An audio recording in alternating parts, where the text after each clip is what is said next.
Hello and welcome back to Talk About Strange. I've got a great episode for you here today.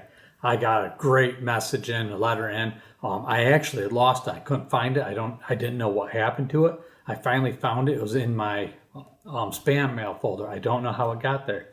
But man, I'm glad I went there and checked. I've had this happen a few times now. I don't know why. But anyway, it's a great story. I can't wait to get started with it. I just want a real quick updates. My daughters have done a lot more work, or quite a bit more work on the store. They added some more products on there. Don't forget to go over there and check that out. There's some really fun stuff. I'm planning on going to Whitehall, New York, coming up in September for the Bigfoot convention or culling contest. So I'm not going to be doing any culling contest, but I do plan on going. So hopefully I'll see you guys there. Let me know if you plan on going. I'm going to try to bring some swag with me. Maybe I'll bring some stuff with me I can hand out or something here and there. But I don't plan on having a stand or anything. I'm just going to walk around, meet some of you guys, meet some of the people there, and just have some fun. Other than that, things are just going great. Our subscribers keep climbing. The channel's doing great. I couldn't have done any of this without you guys. I really appreciate it. And the contributors, I really appreciate all of you. If you contributed a story, don't forget to go on there and get one of those shirts or something that says that I shared my story and Talk About Strange, all right?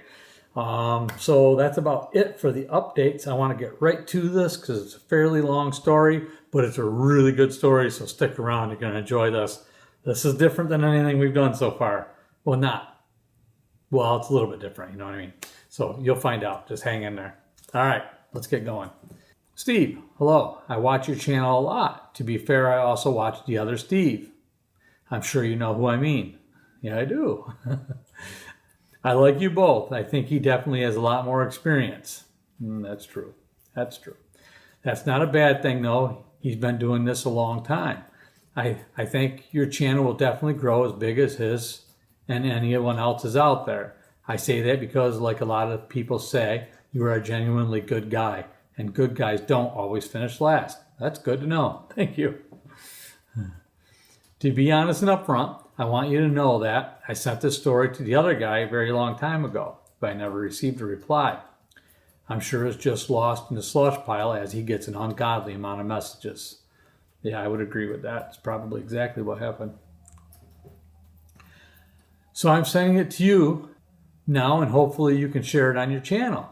If you don't, I'll understand, because for the most part, the stories you have shared so far kind of paint a Bigfoot Sasquatch as kind of a gentle fellow that seems to have his way with the ladies, laugh out loud. This is going to be a fair bit different in the opposite direction. I'll leave that up to you, though. My name is Brian Daniels. I used to live in Washington State. After college and 2 years after my father passed, I moved as far away as possible. I think you'll understand. See, I came from a long line of loggers and truckers. I have family all over the country. Most of them are still loggers or truckers. God bless them. Yes, amen. I watched my father work his life away with one arm, a bad back, a screwed up right knee, and a plate in his skull. He was even missing 1.5 of his fingers on the arm that he did have left. If you know any old school loggers or mill workers, you'll understand why. Yes, I do. And I do understand. I've seen that several times. They don't make them like that anymore. My father was the toughest son of a bitch that's ever knocked me on my ass, laugh out loud. I was fresh out of high school. He was riding me hard about following the family tradition. But I had other plans. I figured I'd had my fill of cutting trees and was feeling pretty tough and arrogant. We both stood about 6'4". I figured he's only got one arm after all, and it's about time he found out I was a man now. So I stood up in his face and I told him, I'm done eating sawdust, old man. Get out of my way before I put you out of my way. He smiled and said, son, I'd like to see you do that. Now, don't get me wrong. I would never hit my father. I have more respect than that. I just figured I'd pick him up by his shirt and set him aside. Well, after I pulled my stubborn head back out of the kitchen wall, laugh out loud, my father and I went out back and cracked a beer and talked a while. Sounds like my father. He said he respected me for trying. Just don't ever do it again. We talked and agreed. He agreed he'd let me go out and see the world. And I agreed to follow the family tradition until I was ready to do that. My grandfather stood about 6'6" and was even tougher. I don't remember him really well, but what I remember is he was a towering man full of grit and smelt like pipe tobacco. He was also missing a few digits, but men like him didn't need all their fingers to work. They made up for it in sheer blood, sweat, and willpower. Growing up, I loved sitting on the porch floor listening to them talk and tell me stories about working deep in the forest and all the crazy stuff that they saw and heard. They had run-ins with all kinds of wildlife out there. They said out of them all, the most dangerous was the dang bees. Laugh out loud. You can scare off a bear or a lion, but a swarm of bees, those bastards don't quit. I suppose I was about maybe 6 when the accident happened.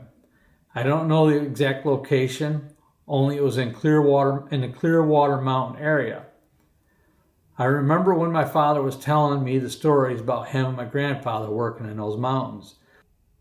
He said they knew they weren't alone. He told me about how the logging crews worked together. He said on several occasions the guys had big rocks thrown at them from out of nowhere. He said sometimes it got so bad they had to leave and come back after a few days. On a couple occasions they found a guy's dead. They had to tell the families the tree branches fell on them while they were cutting the trees. Truth was they were crushed, but not by a branch. They worked in teams, no less than 2. My father stayed with my grandfather, of course. My grandfather carried a big 2-sided splitting axe. I imagine he must have looked like Paul Bunyan. My father carried a Colt 45 and a 12-inch pig sticker, so he called it. One evening, they had to go back into the forest to check some of the equipment that they had been using to make sure nothing was hot enough to start a fire. Check the fuel and have it ready for morning. This was pretty routine. It was their turn. My father said everything was normal at first. Him and my grandfather was laughing it up, even talking about pranking their buddy and greasing the control handles or something. These guys worked hard and liked to have a little fun with each other. My father climbed up into the loader and was getting ready to wipe the grease under the hood handles when a big rock bounced off the roof cage and scared the hell out of him. He spun around to see if my grandfather was messing with him, but he was way up on the hill, too far for even him to throw it. He hollered up anyway, "Hey, Pa, was that you?" Just in case. He said he didn't know what he was talking about. It wasn't him. He climbed down, was looking around, but didn't see anyone around. He said he had a bad feeling about it. Everything was really quiet. So he walked up to where my grandfather was. Just as he got to him, my grandfather looked at him all serious and said, "Don't move, boy." My father asked, "What is it?"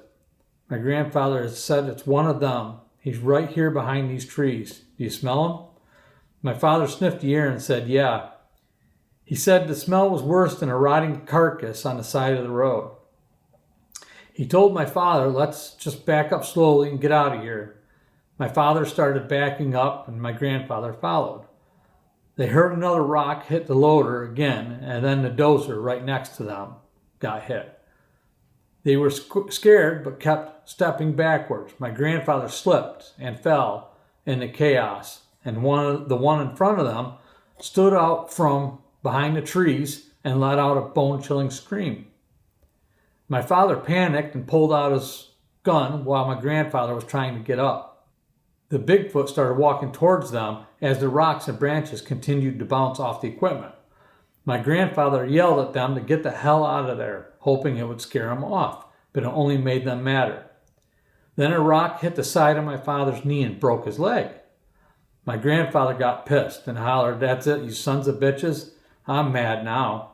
And he ran up the hill after the one in front of them. My father hollered at him to stop, but it didn't do any good. The Bigfoot charged right back at him, And with one big sweep of my grandfather's axe, there's a Bigfoot in those hills that's missing his right leg from the knee down. Whoa. Whoa.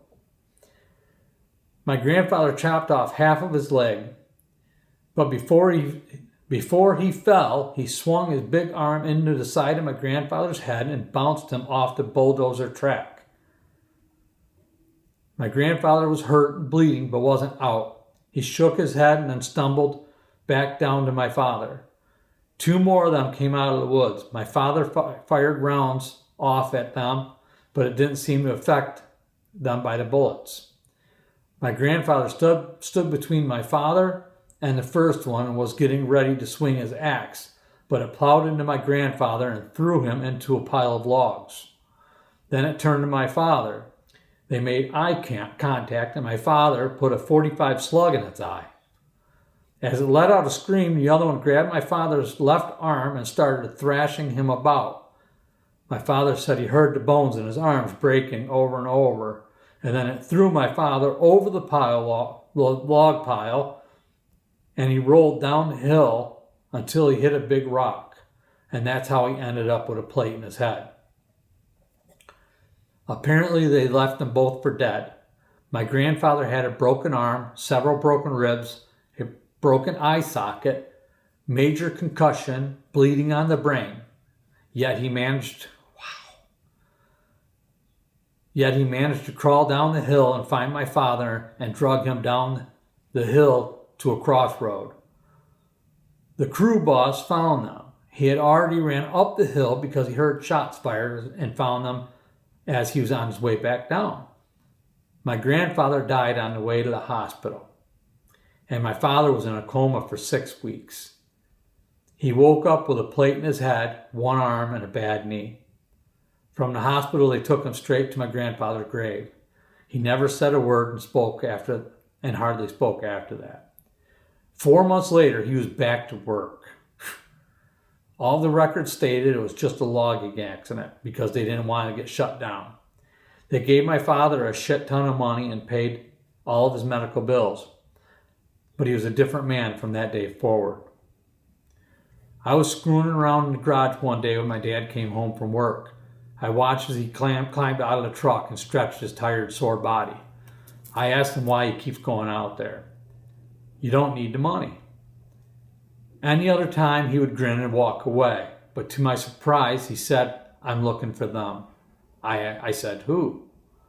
He said, all of them. But most of all, that big one-legged son of a bitch and that cyclops with my .45 slug in his skull that killed my father and took my arm. I stopped cold in my tracks and looked at him. Understand, my father might be a good joke, but I knew instantly this was no joke. I felt a cold chill through my whole body. I thought he must have lost his mind. I asked again what he was talking about. He turned to the truck and said, get in. We need to talk. We didn't leave. He didn't want my mother to hear him. He made me swear to secrecy and told me the whole story. My father didn't lie, ever. We talked about it now and then after he told me. He never did find them, but I think talking about it helped him. I'd like to say he's resting in peace now, but I have a feeling he'd rather be out hunting. Wow. I see your channel and read a lot of the comments. I'm not saying all the Bigfoot are bad or even evil, but I thought you and your subscribers should know they're not all friendly. I've never seen one personally. I hope I don't, because I still have my father's .45 and a score to settle. By the way, I'm still a logger. Thank you for taking the time to read my letter, Brian. Wow. Holy smokes. Man, that's crazy. That is not the typical story that we hear. But it's probably a very realistic story as to if you run into the wrong group of these creatures that you know, we do. I think you're right, Brian. We have to be careful not to romanticize them. It's really dangerous. I mean, it can be really dangerous. And I am so sorry to hear about your grandfather and your father. I mean, that's absolutely horrible. How heartbreaking that is. I mean, they sound like, all of you just sound like amazing men. And, you know, bless your hearts out there, loggers, truckers. I mean, you guys are the salt of the earth, you know, here. And we really appreciate you. Wow. Yeah. Great story. Thank you for sending that to me. I am so glad I found that because I would have hated to miss out on this. This was amazing. You gave me your full name, but you sent it anonymous. So I don't know. I don't know if if you're watching or if you can reach out. You know, if you want to talk again about any of this, I'm sure people are going to be leaving comments. Let me know what you want to do. If there's anything else you want to share with us about it or whatever. But that was really good. Okay. Anyway, we're gonna leave it at that. I got a fly to kill. He's driving me crazy. He's bouncing off my lights. Like, where did you come from? Yeah, you fought Bigfoot. I'm gonna fight this fly. I'll probably lose. Anyway, thanks a lot, guys. It was great to see you again. Have a great evening, and we'll see you again real soon.